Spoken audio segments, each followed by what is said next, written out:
Good afternoon, and what is a warm, bright, and sunny day. It is Monday, the 22nd of May. I've got a nice hot cup of tea. And I have a cat who is now hours sat on my lap, and a package to unbox. So, open this up. What I have got in here is the Armchair General. Can You Defeat the Nazis? It's by John Buckley. So, this book is 7th May 1940, Britain's darkest hour. You are a key power breaker in Parliament. Britain's situation in war against Hitler's Germany is unravelling rapidly after a disastrous campaign in Norway that has left thousands of Allied troops dead and the Third Reich in the ascendancy. Prime Minister Neville Chamberlain will be unseated in a matter of days and his government replaced by a national coalition. But the dilemma facing you, one of the kingmakers in the House of Commons, is who is best suited to lead Britain and its empire through the rest of the war? The decision: should you put your support behind Lord Halifax, the popular politician revered by the King, or should you back the maverick Winston Churchill, a wild card responsible for the disaster in Gallipoli? Go to page 34 for Halifax, go to page 24 for Churchill.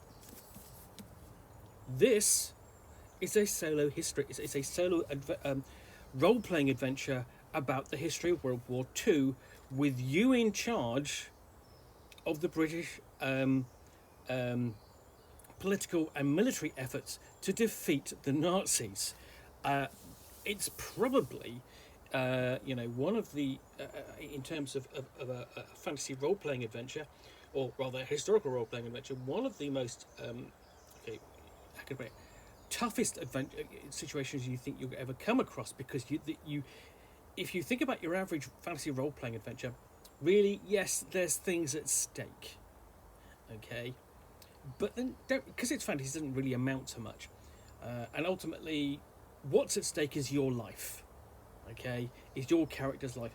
In this, you control, your decisions control the fate of thousands and tens of thousands, hundreds of thousands, and then millions of people.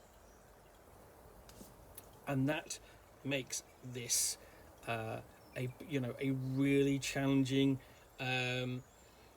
situation to have to deal with, because you have to make the situation, you think through the situations involved, okay, and decide what you would do based upon the information you have at the time.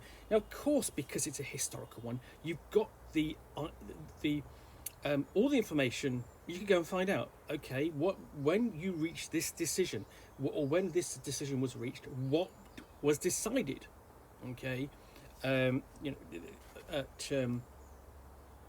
example, did they go ahead with, with Operation Chariot and launch an assault upon Dieppe? Is it Dieppe? No, whatever. Basically, the French port. That was a complete disaster, or so on, and things like that. There, or where do you put your resources? So, the Armchair General airdrops you into the key historical moments and turning points of World War II, from the outbreak of the war or to bombs falling on Hiroshima, and thrusts you into the role of decision maker, taking the chair of Winston Churchill, Field Marshal Montgomery, General Eisenhower, and other leaders and soldiers from Allied forces.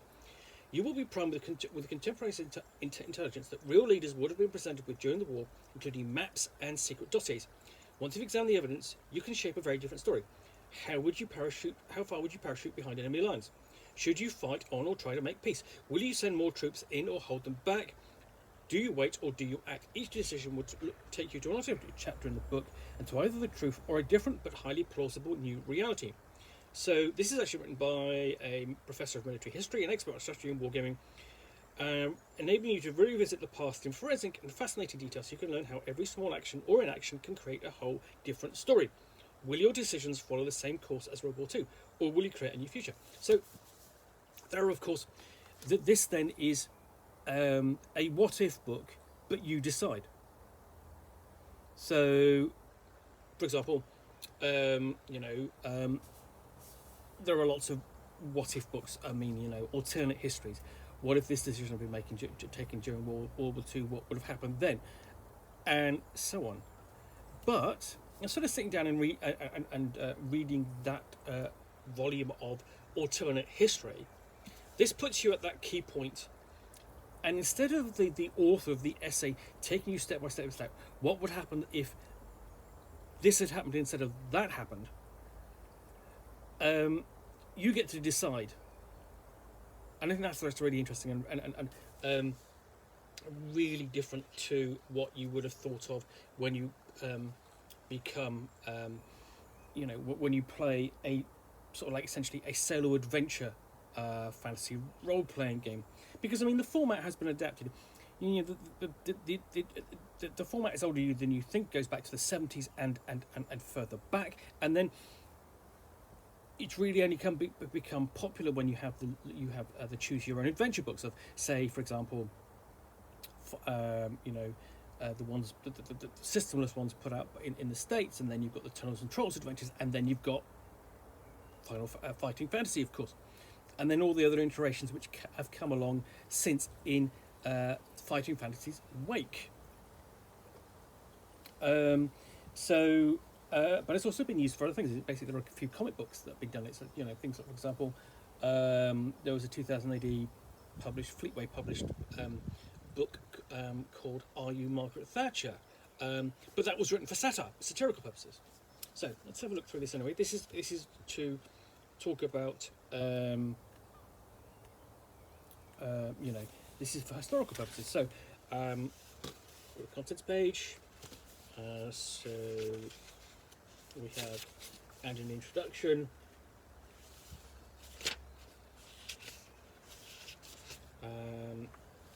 You've got notes, rules of engagement, notes on reading the books, how to do it, protagonists of those involved, Britain's Darkest Hour, the Mediterranean Gamble, for the different roles you are going to be taking in this series of situations. You're not going to be controlling just one historical character, but multiple historical characters.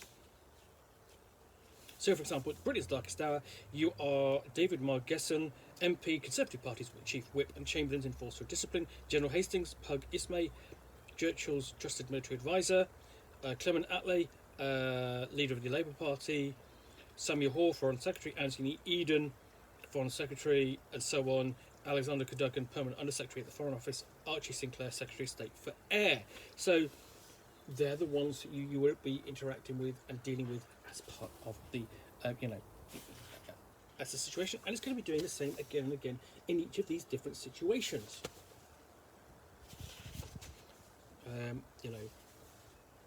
So the situations include Britain's Darkest Hour, so that's going to deal with the appointment of Churchill, so summer of 1940. And we open up with the party's dilemma and the Norway campaign, laying it out, setting up the situation. Looking at the candidates for whom you appoint. Now, automatically, you're going to think, oh, of course you're going to appoint Churchill. But let's not kid ourselves. Winston Churchill was the Boris Johnson of his day, and only with better skills and actually,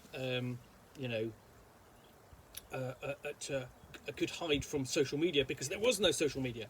So Winston Churchill, Lord Halifax are the primary candidates, and there's also obviously we've got an analysis of both men, and then so you have analysis of the situation, a list of points, and then the decision point. And it's going to do this the same again on the point. So then it says, if you say, well, should you support Halifax or Churchill? Yes to Churchill. You go to page 24, and it works through the consequences of that action. And if you say the other, you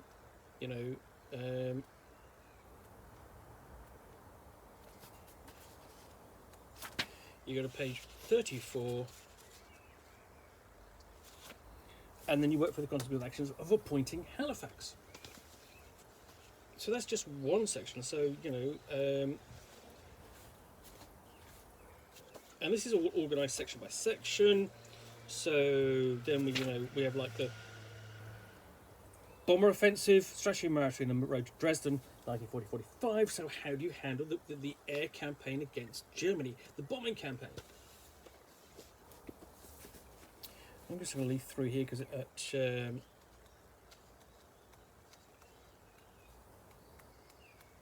then Casablanca, Roosevelt, and Churchill's route strategic choices, 43 to 44.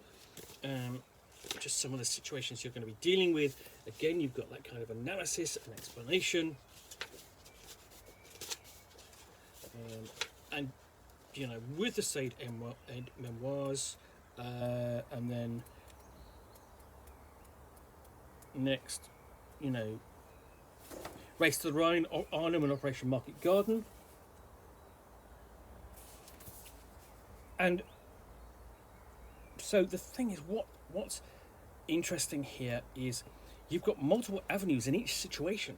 So you start off with the key points of, you know, do you point Churchill, or do you point Halifax, and then you go down the angle, okay, of what do you do based upon the sort of later encounters.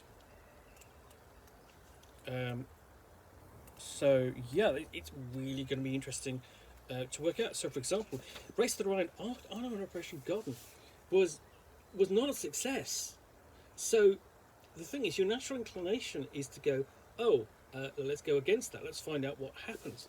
But you can vary that a little bit, I think, and explore the various outcomes. And we all come up to, so the last section is the bomb, Copenhagen, Manhattan, and Hiroshima. And this takes over sort of like several. So this goes over several years, and leads you up to the point where, you know, do you develop the bomb? Do you deploy the bomb and so on?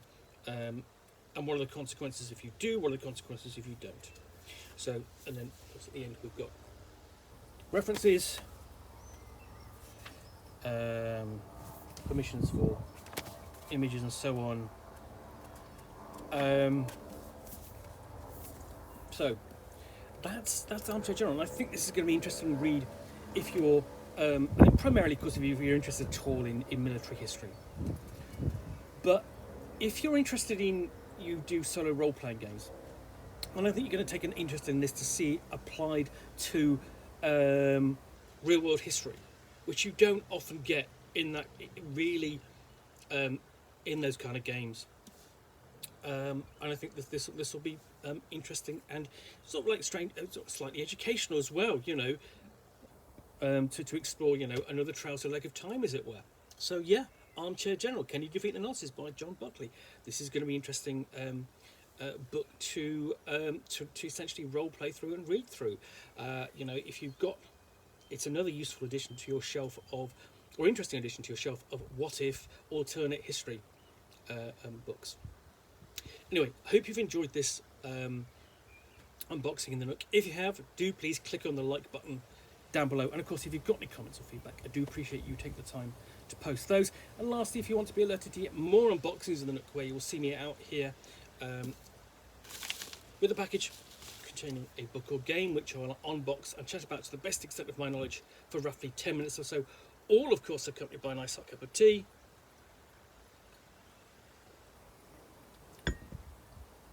Then please do click on the subscribe button down below. Thanks again for watching another unboxing of the Nook. Be back again soon with another one. Bye for now.